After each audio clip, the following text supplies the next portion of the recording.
Markets just hit all-time highs, and the narrative never changes. On one hand, the bulls will argue that this is just the beginning, while on the other, the bears will insist that we are on the brink of a disaster. The noise is louder than ever, but today, we are cutting through all these opinions, feelings, and wild predictions. Instead, we are turning to history to answer one simple question. Why haven't you smashed the like button yet? Sorry, that's not the real question. But seriously, go ahead and tap it. The real question is, should we still be bullish or bearish at these record-breaking levels?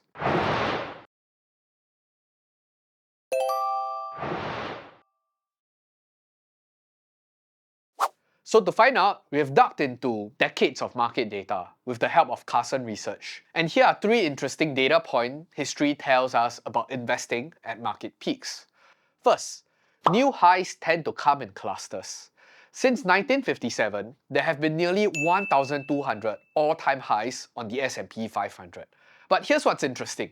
These highs don't just scatter randomly across the years. Instead, they group together in distinct clusters, lasting a decade or even two. So for example, from 1958 to 68, we saw 281 new highs. And from 1980 to 2000, an even more remarkable run, with 513. And in our current era, coming from 2013, we've almost stacked up more than 348 new highs and counting. In other words, once the market gets going, history says that it doesn't stop quickly, and it keeps pushing higher, sometimes for years at a stretch. So if you think you've missed out just because markets have already run up so quickly, so fast, history actually do hint that this marathon may still have plenty of miles left to go. But do you know what is running out of time? Retail Rebellion 2025. It's our live online event that starts this weekend where each of our 7-figure market mentors will break down their full game plan, how they're investing and trading in these all-time high markets, and what they're watching for in the next leg of this race. So registration's free, but spots are limited and running out fast. So just tap the link below to register and I'll see you there. Now, back to the video.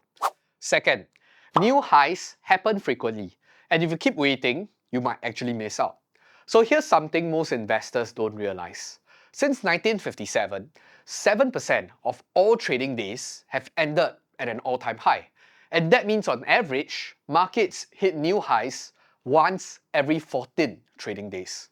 Yet many investors obsess over trying to avoid buying at the quote-unquote top. And a recent chart from JP Morgan actually backs up a similar idea. Since the start of 2024, the S&P has closed at an all-time high of nearly 7% of all trading days, and it could potentially signal part of a bigger pattern.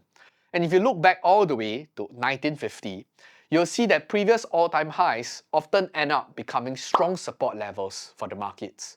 In fact, nearly 30% of those highs have acted as market floors going forward. But consider this, of nearly 1,002 all-time highs since 1957, only 10 directly precedes a major bear market. And comparing this 10 with the 1,200 figure, that's less than 1% of all-time highs.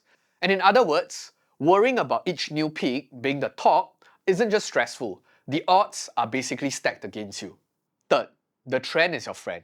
History also shows us that when markets finally manage to break through to fresh highs after a bear market, the momentum typically continues for a long time.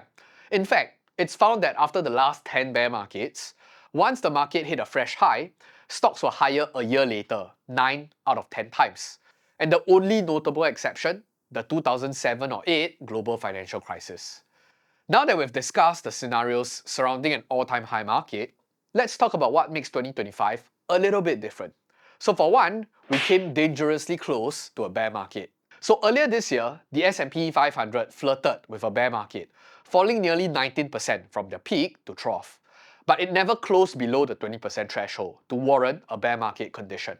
And historically, when markets almost enter a bear market but reverses sharply afterwards, it's often a bullish signal, not a sign of fragility.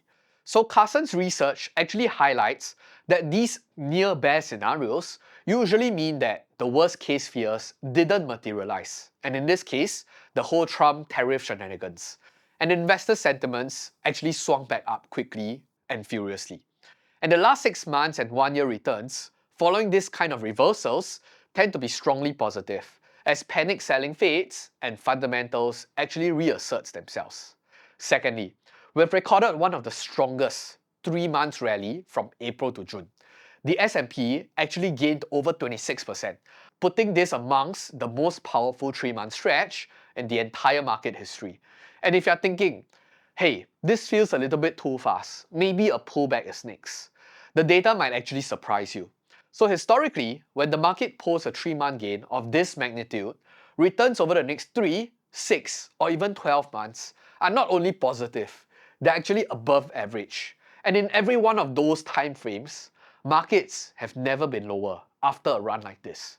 So this kind of momentum tends to also signal continued strength, not exhaustion, like some of you might think. And lastly, let's not forget how we got here. So Q1 was particularly tough and rough. The S&P fell 4.6%, but in Q2, it ripped higher by over 10%. And according to Carson's data, this down Q1 but up 10% Q2, it's a slingshot setup that happened 5 times since 1968. And in every single one, the market ended the year higher. And on average, the final 6 months return in those years, nearly 16%. And that's not a forecast, of course, but it could tell us something, if history serves as any guide. Now, I know we have just painted a pretty optimistic picture of the S&P 500's trajectory backed by decades of historical data. And while these trends can be incredibly useful for shaping your expectations, we also have to be clear.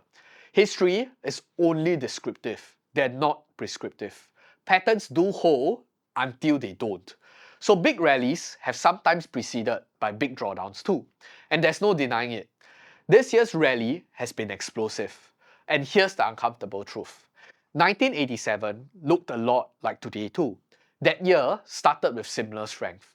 The markets climbed relentlessly through spring and summer. But then came October. Out of nowhere, the market dropped 20% in a single day. There was no macro event that triggered it. So it was just stretched positioning, elevated sentiments, and a system caught off guard. Now, to be clear, 2025 doesn't look so much like 1987. The structure of markets is different, and we're not saying a crash is imminent. But the point is, when rallies move this fast, markets can become fragile. And another historical point worth considering is that while new highs often come in clusters, those clusters do eventually end. And sometimes they end without a warning. So the year 2000 as a case in point, we were deep into one of the strongest clusters of all-time highs on record. The S&P had been hitting fresh highs throughout the late 90s, riding on the tech boom. Optimism was everywhere. Then, within months, the music just stopped. So the Nasdaq collapsed and the broader market struggled for years. And it took the S&P over 7 years to reclaim these highs again.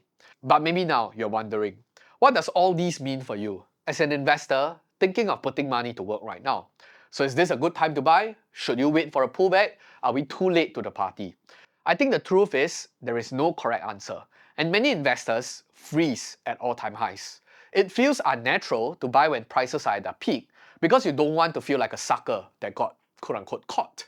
So some of you might sit on cash, waiting for the next big correction, a better entry point that may never come. And often that wait turns into months, and then years, and then you just miss the entire compounding graph. But here's where history might guide us again. So a recent study by JPM looked at the average S&P 500 returns going back to 1988, and the results might actually surprise you. So while the market can swing in the short term, investors who bought in at all-time highs often did just as well, if not even better over time. And in fact, 5-year returns after investing at a new high averaged over 80%, slightly outperforming those who invested on any random days.